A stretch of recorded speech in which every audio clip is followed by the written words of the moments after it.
In the near future, overpopulation has depleted the world's resources, so the UN decides that countries must cut their population by 5% every year. In the USA, all students take a standardized test once a year, and those with the lowest scores are executed. The test is called the 10 to 241, but people have nicknamed it the thinning. In Texas, students are studying for the test, which will start in 18 hours. High schooler Lena is mentoring Simon while her younger siblings play behind them. Simon is frustrated because he doesn't understand enough and pays Lena a good amount of cash, which gets him special contact lenses that give him all the answers. Lena reminds him to destroy them after the test.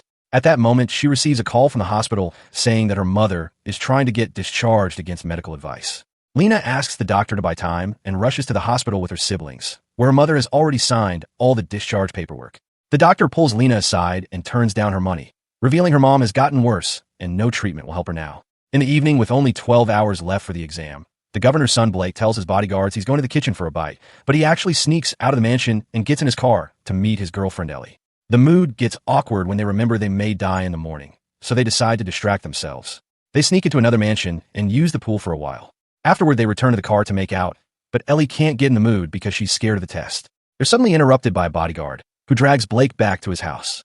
Governor Dean scolds Blake for wasting his time the night before the test, pointing out he should be studying now so he can have fun later. He thinks Ellie is a distraction that Blake can't afford until he graduates next year, but Blake doesn't look convinced. Dean gives him a hug anyway. 3 hours before the test, guards in black surround the school with fences, barbed wire, and cameras. They also patrol the perimeter to make sure nobody runs away. Simon arrives early, and another student accidentally bumps into him, causing him to drop his contact lenses. He tries to find them, however a guard tells him to keep moving. As the students arrive, they share a sad goodbye with their parents. Then the guards check their bags and scan their bodies to prevent any cheating tricks. Blake approaches Lena and asks to buy the special lenses, but Lena tells her she already sold the last ones. At that moment, a guard finds a student with invisible answers painted on his arm, and the boy immediately runs away. This is the first time someone makes it past the guards, so Lena's friend Kellen hacks his father's account to access the street security footage, watching how the guards surround the guy and catch him with a net. Then Kellen makes a copy and sends it to a reporter. Once everyone is inside, the guards put the school under lockdown. Then the students go to their respective classrooms, and Ms. Birch tries to be as comforting and encouraging as possible, telling them there's always a chance. Mr. Glass reminds them of the rules. They have 2 hours to finish the test. Their eyes must never leave their tablets, and all grades are final. At that moment, the test finally begins, and everyone concentrates on answering the questions on the tablet, but it's clear many of them are struggling. When the test is finally over, the students must drop their tablets, and the guards immediately go over the results in their computer. The conclusion arrives in just a matter of minutes, and the teachers are heartbroken to read the list with the lowest scores. With each name mentioned, the guards take the student away, dragging them away when they try to resist, or even beating them up when they try to escape. Blake, Kellen, and Lena pass, but Ellie didn't, and she's taken away. The students are allowed to have a break, and Lena sees Simon is also being taken away. A desperate Blake calls his dad to ask him to save Ellie, but Dean refuses to play favorite since the law is the same for everyone. Furious, Blake pushes a bunch of people to reach the guard, pushing him too before grabbing a fire extinguisher and hitting him with it. Then he jumps on the second guard and wrestles him while telling Ellie to escape. She immediately runs away, but the other students block the corridor and the guards catch up to her, taking her to her death while a screaming Blake is dragged away. A year passes and the next test will be in 24 hours. Sarah can't handle any more studying and goes to see Glass, who agrees to give her a good grade in exchange for doing the dirty with her. Meanwhile, Birch visits Lena and her siblings, who recently lost their mother. Birch has brought food and offers her support because she knows the little ones are having their first test this year. On her way home, Birch sees Sarah leave Glass' car. At the governor's mansion, Blake records a video on his tablet, saying that if someone is watching this, it means he's dead. 3 hours before the test, Lena takes her siblings to the school, quizzing them on the way to make sure they're ready. Dean tries to be supportive of Blake before he leaves, but Blake doesn't buy it and tells him to save it for his speeches. A bodyguard notices Blake dropping an envelope in a mailbox on his to the school, so he steals it and takes it to Dean. Moments later, the school is put under lockdown and all the students take their seats. In the kindergarten class, the teacher plays an animated video full of propaganda that explains why the test is important to save the Earth. Other countries kill the elderly or restrict the amount of annual births, but the USA concentrates on keeping the smart people so it can be great again. Then the students are given the tablets and the test begins. Meanwhile, Dean finds Blake's video inside the envelope and learns that he's to fail the test on purpose so his father can watch his son die because of a system he defends so much. Dean immediately asks the bodyguards to bring Blake home, but nobody can leave the school after lockdown. After making his bodyguard leave the room, Dean calls Mason, the head of the school's security operation. In the classroom, Blake answers everything fast and wrong, allowing him to finish early. Glass finds this strange. In the kindergarten class, a kid raises his hand and asks for help, but the teacher refuses to assist him because a guard is watching. Eventually, the time runs out, and everyone puts down their tablets. This time, the results are calculated by Mason alone instead of a group of guards. Soon, the teachers start calling the names, and the kid that asked for help is taken away. So is Sarah, who screams as she realizes Glass lied to her. Callan and Lena's siblings pass, and so does Blake, who doesn't understand what's happening. Birch cries as she reads Lena's name, not believing it because she's the best student in her class. Meanwhile, Mason calls Dean to confirm he made the switch. A shocked Blake watches the kids being taken away, and Birch runs to a guard, asking him to double-check the results since it's impossible for Lena to fail. The guards call Mason, and they're told everything is fine, so Lena must leave with the others. As Birch says goodbye, she secretly gives Lena her key card, reminding her there's always a chance.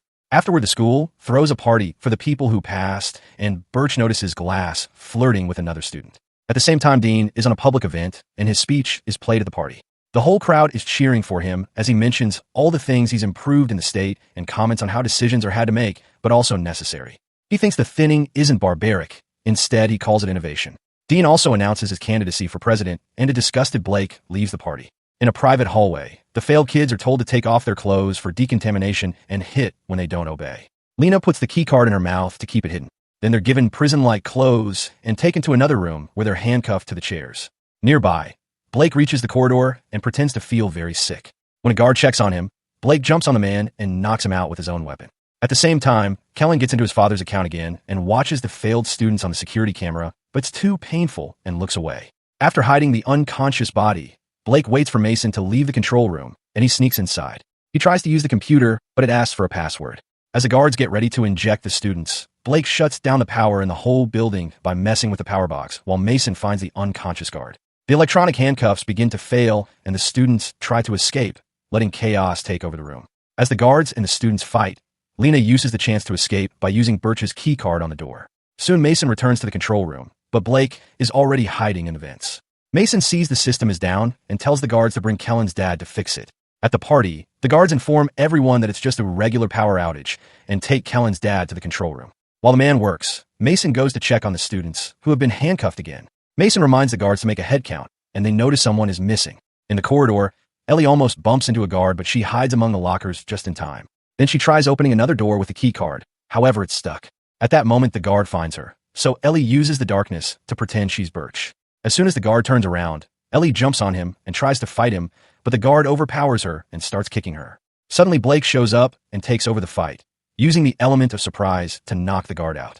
Afterward, Blake admits he failed on purpose, and Lena realizes something is off with all the results. Blake then activates the alarm to send all the guards to the corridor, while he and Lena hide in the vents. Mason announces the school will stay in lockdown until they find Lena, not caring about the fact the kids are supposed to be reuniting with their parents by now. In the vents, Blake judges Lena for selling the lenses to the desperate kids because he sees it as taking advantage of their fear.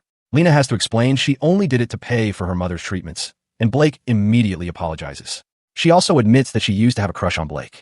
At the governor's home, a reporter asks Dean about the prolonged shutdown at the school, which Dean didn't know about. He pretends everything is under control, and after the interview, he checks the news to discover Kellen's reporter friend is outside the school. She's covering the crisis and interviewing parents who are worried about their kid's fate.